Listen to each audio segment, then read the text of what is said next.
இருந்தபோது நம்ம வந்து முக்கியமாக என்ன சொல்கிறாங்க வந்து பார்த்தீங்கன்னா, இத்தனை மாவட்டங்களில் நடக்காத ஒரு விஷயம் வந்து கரூரில் நடக்குது அப்படின்னு குறிப்பிடுறாரு. அதே மாதிரி அங்கே இருக்கக்கூடிய மக்கள் என்ன சொல்கிறாங்க வந்து பார்த்தீங்கன்னா, நம்ம செய்தித்தாள்லாம் பார்க்குறோம், கரண்ட்டு போச்சு அதுக்கப்புறம் தான் இந்த சம்பவங்கள் வந்து அதிகமாக ஏற்படுதுன்ற மாதிரி அவங்களும் சொல்கிறாங்க. அதே மாதிரி பாதுகாப்பு குறைபாடும் நிறையா இருந்திருக்காங்க.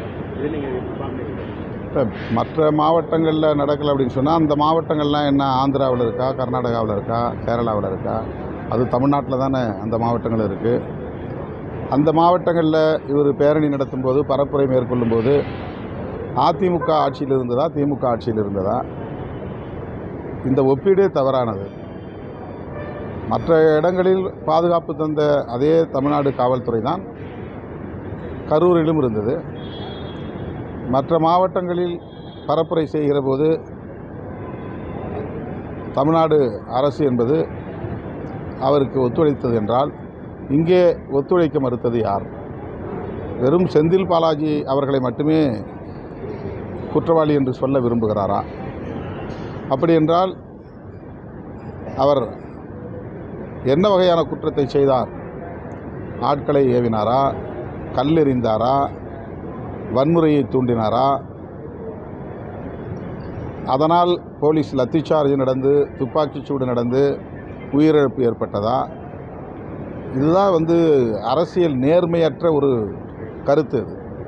அது வந்து ஸ்டாம்பீட் அப்படின்னு ஆங்கிலத்தில் சொல்லக்கூடிய ஒரு நெரிசல் சாவுகள். கூட்ட நெரிசலில் இறந்துருக்கிறாங்க. ஒரு ஸ்கொயர் மீட்டரில் 4 பேர் அல்லது 5 பேர் தான் நிற்க முடியும்.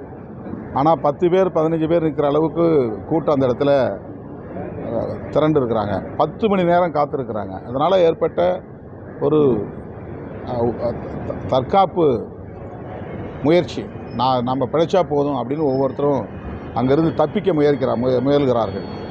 அதில் கீழே பேலன்ஸ் பண்ண முடியாமல் விழுந்தவங்க மேலே மற்றவங்களாம் ஏறி மிதித்து ஓடினதுனால ஏற்பட்ட சாவு அப்படிங்கிறது 100 விழுக்காடு கண்கண்ட உண்மை.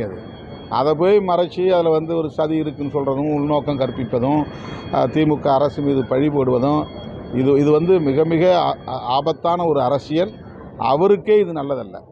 இது அவர் சுயமாக சிந்தித்து சொன்னதாக நான் பார்க்கல. அவர் கூட சுற்றி இருக்கிறவங்க அவரை உசுப்பேற்றி அவருக்கு இந்த மாதிரி இன்புட்ஸ் கொடுத்து இப்படி பேசுங்கன்னு அவருக்கு வந்து ஒத்திகை செய்து பேச வைக்கிறார்கள். அவர் என்றைக்கு சுயமாக சிந்தித்து செயல் திட்டங்களை வரையறுக்கிறாரோ அப்போதுதான் அவருக்கு ஒரு நல்ல அரசியல் எதிர்காலம் உருவாகும். அரசியல் அனுபவமற்றவர்களாக அப்படின்னு நான் சொல்ல வரல. விஜயை சுற்றி இருக்கிறவங்கெல்லாம் சங் பரிவார அமைப்புகளோடு நீண்ட தொடர்பு உள்ளவர்கள், அந்த பாசறையில் வளர்ந்தவர்கள். பாஜக, ஆர்எஸ்எஸ் போன்ற சக்திகள் அவரை சுற்றி இருக்கிறார்கள். அவர்கள் கொடுக்குற இன்புட்ஸ் தான் அவர் பேசுகிறது. இப்போ அவருக்கு உடனடியாக வந்து ஹேமமாலினி தலைமையில் ஒரு டீமே வந்திருக்கிறாங்க. என்ன தேவை ஏற்பட்டது? இது ஒரு ஸ்டாம்பீடுங்கிறது அவங்களுக்கு தெரியுமா தெரியாதா? இது என்ன வயலன்ஸா? யாராவது தூண்டி விட்டு இது நடந்ததா? இது எதுக்காக உள்ள நுழையிறாங்க?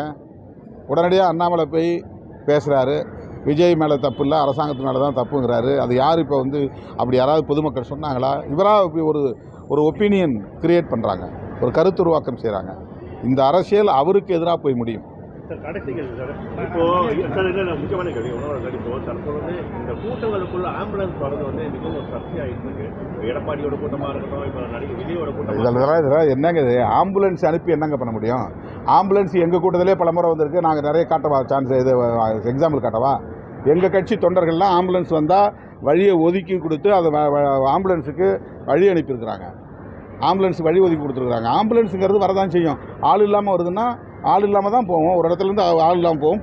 பிக்கப் பண்ண பிறகு தான் ஆளோடு போவாங்க ஹாஸ்பிட்டலுக்கு. ஹாஸ்பிட்டலேருந்து அப்போ பேஷண்ட் இருக்கிற இடத்துக்கு போகும்போது ஆள் இல்லாமல் தான் போவாங்க.